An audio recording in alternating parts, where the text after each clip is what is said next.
Welcome to the Narratives Obscura channel, where hidden stories and untold tales come to life. Dive deep into the unknown and discover the secrets that history has left behind. If you like exploring the obscure, don't forget to hit the subscribe button. This happened when I was 12 years old, an age where you're aware of your surroundings and have a pretty good sense of danger, but also still attract a certain selection of creeps. We lived in a fairly busy neighborhood, but our house was on a dead-end block near a forest preserve. Across the street from us was a sump, and if you went through the forest preserve, you'd find yourself in a small community park. One Saturday night, a mini carnival was being held in the park. Since I wasn't doing anything with friends, my mom suggested I go check it out. She wasn't the kind of mom who told her kids not to go out past dark. She always let me do my own thing. So, I ended up going. I crossed through the forest with a flashlight and eventually passed the fence that led to the park. There were lit-up carnival rides everywhere. A Ferris wheel, a mini roller coaster, some of those big spinning rides, and, of course, concession stands and carnival game booths. It was late enough that it wasn't very crowded. There was also a big circus tent with red and white stripes where I saw some people entering. I poked my head inside and saw 4 rows of people in the audience. And on this mini stage were 3 clowns performing tricks. One was on a tricycle, one was juggling, and the other was just dancing around. Then the dancing clown noticed me poking my head inside the tent. He skipped over closer to me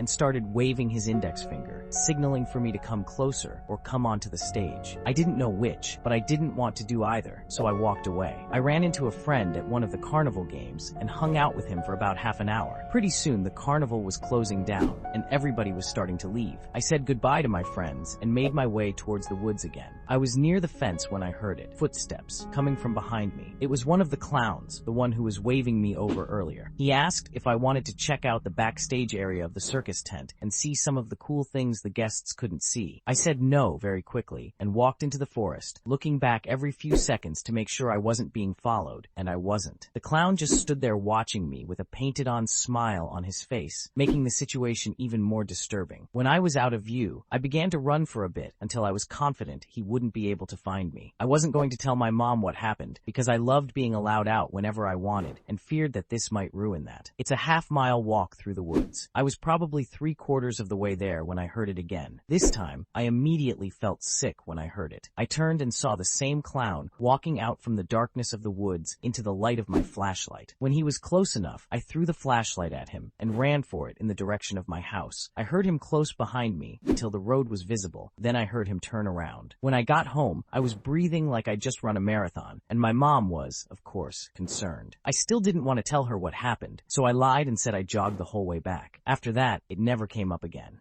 Thank you for watching the video. If you enjoyed this journey into the unknown, be sure to subscribe and activate the notification bell to stay up to date with our latest mysteries. If you found this video intriguing, please like it and share it with other explorers. See you on your next adventure.